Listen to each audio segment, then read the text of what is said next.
Los componentes del sistema esquelético que intervienen en la respiración son, en primer lugar, las costillas, que éstas protegen los pulmones y permiten la expansión del tórax. En segundo lugar está el esternón, que éste se une a las costillas a través del cartílago costal, formando la parte frontal de la caja torácica. En tercer lugar se encuentran las vértebras torácicas, que están forman la parte posterior de la caja torácica y proporcionan puntos de anclaje para las costillas. El número 4 están los cartílagos costales, que estos conectan las costillas al esternón y permiten la flexibilidad de la caja torácica durante la respiración. Y por último se encuentra la clavícula, que esta, aunque no interviene directamente en el proceso respiratorio, ayuda a sostener la estructura de la caja torácica y proporciona un anclaje para algunos músculos respiratorios. Y pues todos estos 5 elementos permiten el movimiento necesario para la inhalación y exhalación. Yo les voy a hablar del recorrido del aire en nuestro cuerpo y cómo cada parte del aparato respiratorio cumple una función esencial para que podamos respirar. Las fosas nasales. Todo comienza en las fosas nasales. Aquí, el aire que respiramos se filtra, humedece y calienta. Los pequeños vellos y el moco atrapan las partículas de polvo o microorganismos, protegiendo las vías respiratorias. La faringe. Después el aire pasa a la faringe, que es un tubo compartido con el sistema digestivo. La faringe guía el aire hacia el siguiente órgano y gracias a la epiglotis evita que los alimentos pasen a las vías respiratorias. Laringe. Aquí es donde encontramos las cuerdas vocales, que nos permiten producir sonido. La laringe también es un paso seguro para el aire, evitando que otras sustancias entren en la tráquea. Tráquea. El aire continúa hacia la tráquea, que es un tubo flexible y reforzado con anillos de cartílago. Esos anillos mantienen la tráquea abierta, permitiendo que el aire fluya sin obstrucciones hasta llegar a los pulmones. Bronquios. La tráquea se divide en 2 bronquios, uno para cada pulmón. Los bronquios llevan el aire a los pulmones y a su vez se ramifican en bronquiolos, tubos cada vez más pequeños. Bronquiolos. Los bronquiolos distribuyen el aire dentro de cada pulmón, llevándolo a zonas específicas y acercándolo a los alvéolos, donde ocurrirá el intercambio de gases. Finalmente, el aire llega a los alvéolos, pequeñas bolsitas rodeadas de vasos capilares. Aquí ocurre el intercambio de gases. El oxígeno pasa a la sangre y el dióxido de carbono sale de la sangre para ser exhalado. Cada estructura del aparato respiratorio tiene un rol único y esencial en el proceso de la respiración. Gracias a este recorrido, nuestro cuerpo recibe el oxígeno que necesita para funcionar correctamente. La vía respiratoria comienza en la nariz o boca, donde el aire es filtrado, calentado y humedecido. Luego pasa a través de la faringe y la laringe, donde se encuentra la epiglotis que evita que los alimentos entren en la tráquea. El aire continúa hacia la tráquea, un tubo que se divide en 2 bronquios principales, uno para cada pulmón.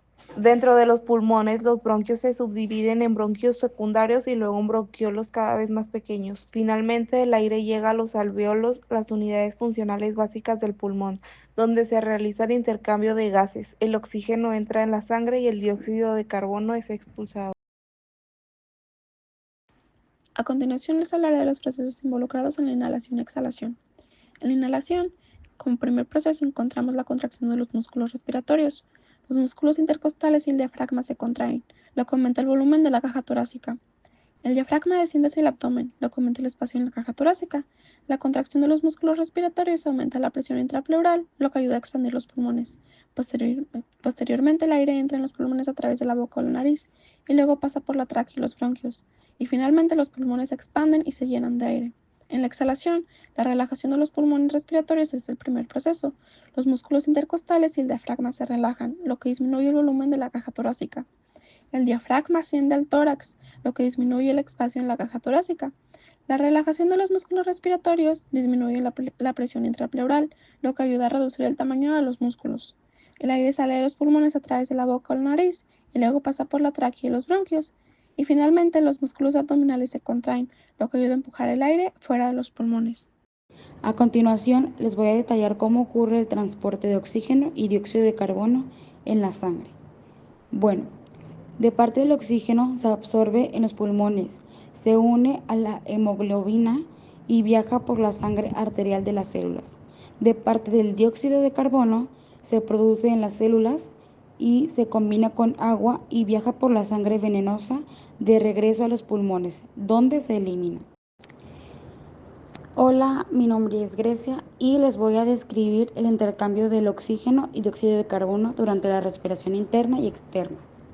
Bueno, en la respiración externa, al inhalar el oxígeno entra en los pulmones, al exhalar el dióxido de carbono sale de los pulmones.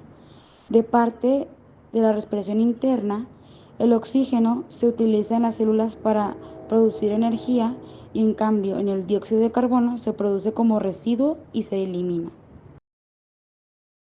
Hola, les voy a explicar el control de la respiración por el sistema nervioso. El sistema nervioso controla la respiración de forma precisa para mantener el equilibrio de gases y asegurar el oxígeno en el que el cuerpo necesita. Este proceso se puede dividir en tres partes claves: los centros respiratorios en el cerebro, los quimiorreceptores y el control voluntario. Primero hablaremos que en el tallo central, específicamente en la médula oblongada y la protuberancia, se encuentran los centros respiratorios. Estos centros son como por así decirlo, marcapasos de la respiración, regulando el ritmo de la profundidad de cada inhalación-exhalación. Por otro lado, el centro respiratorio dorsal controla la inspiración básica, enviando impulsos a los músculos respiratorios para que contraigan el aire pueda entrar en los pulmones. Este centro es el responsable de la respiración rítmica y continua que ocurre sin que lo notemos. Por otro lado, el centro respiratorio ventral se activa en situaciones de mayor demanda de oxígeno, como durante el ejercicio. Este centro aumenta tanto la frecuencia como la fuerza de la respiración. También está el centro neumotáxico, que regula la duración de la inspiración para evitar que sea demasiado prolongada, permitiendo respiraciones más rápidas y superficiales cuando el cuerpo lo necesita. El centro apneumático, en cambio, ayuda a coordinar el ciclo respiratorio junto con el centro neumotáxico, permitiendo inspiraciones profundas cuando es necesario. Pasando a los quimiorreceptores, ellos monitorean los niveles de dióxido de carbono, oxígeno y el pH en la sangre. Bueno, los quimiorreceptores centrales, ubicados en el bulbo raquídeo, son sensibles al nivel de dióxido de carbono en el líquido cefalorraquídeo. Cuando detectan el aumento de dióxido de carbono, activan los centros respiratorios para que respiremos más rápido y profundo, equilibrando así los niveles de los gases.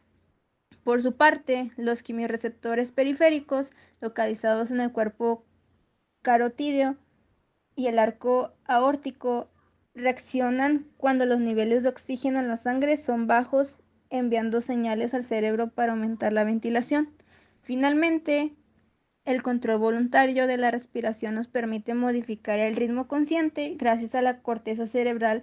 Este control es el que usamos para hablar, cantar o mantener la respiración. Sin embargo, es limitado si el nivel de dióxido de carbono sube demasiado. El sistema nervioso retoma el control automáticamente para evitar los daños. Pero, en resumen, el sistema nervioso coordina la respiración para ajustarla a las necesidades del cuerpo, manteniendo un equilibrio adecuado